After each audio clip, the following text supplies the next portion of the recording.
med sønnen Christian, der skal holde en fødselsdagstale til sin fars 60-års fødselsdag. Nå ja, filmen, hvor sønnen lader faderen vælge mellem to taler. En gul tale og en grøn tale. Ja, og uheldigvis så vælger han den gule tale, som er en sandhedstale. Og han ender så med at, chokere alle gæsterne, så de flygter fra festen af. Så forhåbentligvis bliver I, kære elever, rektor, studenter og forældre, ikke chokeret over vores tale. Som, de 3 studieår her på HTX, de har været en fest, en lærdomsfest, en social fest, en blå fest og ja, en livets fest.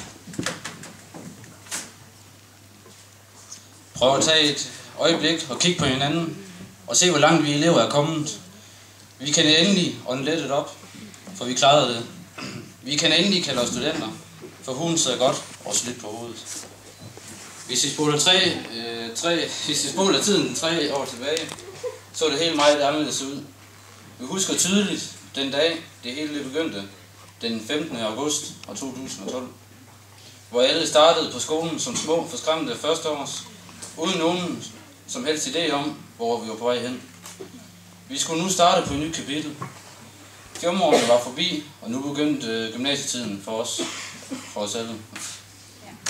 Vores tid her på HTX, det har været en fest, som vi alle vil komme til at savne. Den 3 år lange fest har både resulteret i succes og nederlag. Op- og nedtur, succes og nederlag, men ikke mindst et godt sammenhold på årgangen og venner for livet. Første skoledag, den kan sammenlignes med den følelse, at man kommer til en fest. Fordi det er der, hvor man kommer, man kender ikke rigtig nogen og ved ikke helt. Man kender ikke så mange af festdeltagerne, for det er jo noget, vi alle sammen har prøvet. Så her står man akavet og kigger rundt og tænker, hvordan griber man lige situationen an. Og der er jo altid en gruppe, der allerede kender hinanden, og de får det hele til at se så let ud. Så hvem er det lige, man begynder at snakke med? Vi skulle lige pludselig til at finde en plads midt i det hele. Og det blev nemt en smule skræmmende. Vi kom alle sammen med forskellige forventninger til denne fest. Vi vidste egentlig ikke, hvad vi gik ind til. Men vi var nødt til at starte et eller andet sted. Selve festen begyndte, da vi blev opdelt i grundforløbsklasserne. Her havde festarrangørerne, altså vores dejlige lærerstaben, som der sidder hernede, allerede henvist hvilken bord man skulle sidde ved, og derved hvilke mennesker man skulle tilbringe det næste halvårs tid med. Og i løbet af aftenen der blev tøjlerne så mere frie. Vi skulle lige pludselig selv til at bestemme, hvor vi gerne ville sidde hen, og hvilket bord vi gerne ville sidde ved. Så det vil sige, at vi havde nu nået det punkt, hvor vi skulle finde vores endelige plads, og det vil sige, at vi skulle til at finde vores studieretning. Og det var her, vi skulle bruge de næste 2,5 år. Og det var så på den her måde, at hele årgangen blev delt op i 4 helt fantastiske og vidt forskellige klasser. Teknologiklassen har jeg fra starten af selv mener, de har været festens midtpunkt. Det er lykkedes dem at feste sig ind hos samtlige lærere og sætte præg på samtlige vandrepokaler igennem tiden. Men når det kommer til hjernerne her på skolen, så er vi ikke i tvivl om, det er matfyserne, vi snakker om. Med deres snedige paratviden og ren mandehørm er vi sikre på, at de har hovedet skruet rigtigt på, i hvert fald det meste af tiden. Computergeneren af fremtidens filminstruktører er at finde i komité-klassen. Med deres geniale film og andre kreative medieprojekter har vi andre altid haft noget grin af. Til sidst er det biotek, den evige kageklasse, med et stort overtal af piger.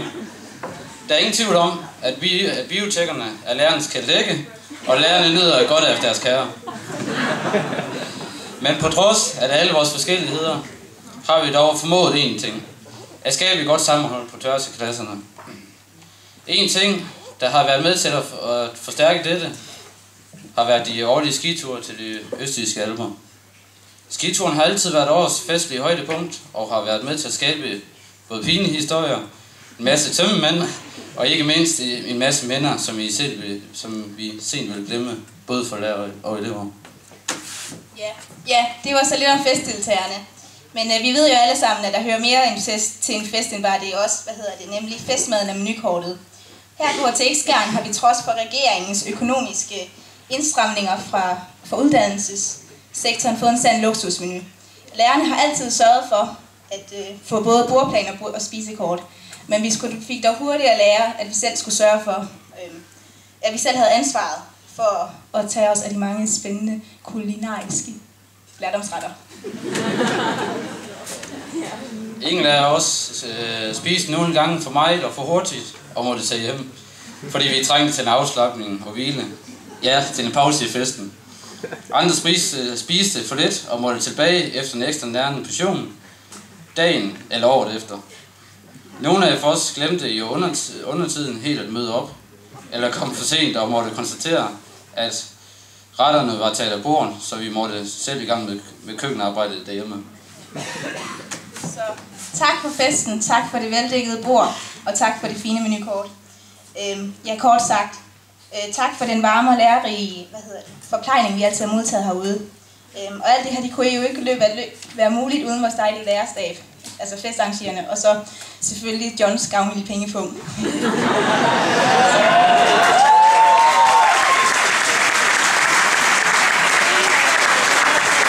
er ingen tvivl om, at I altid giver os det bedste, men hvordan I har kunne holde os ud, det er også dog en gåde.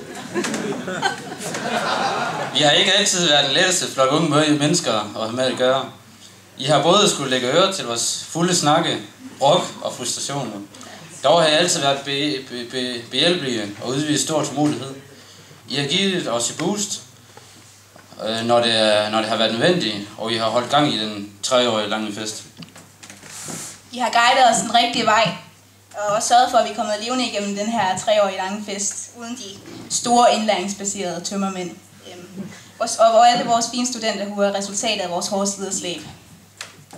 Og allersidst til jer alle. Nu er der gået 3 år siden vi startede, og vores fest er ved at nå sit klimaks og sit slutpunkt.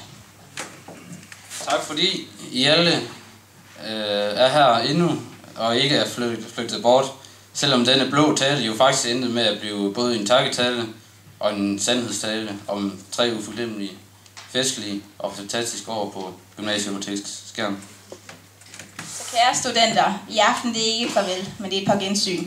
Så vi er gået ud med et brag, som skolen sent vil glemme. Så lad os alle rejse os og skåle, og så tage vores glas og skåle for 3 fantastiske år på HTX.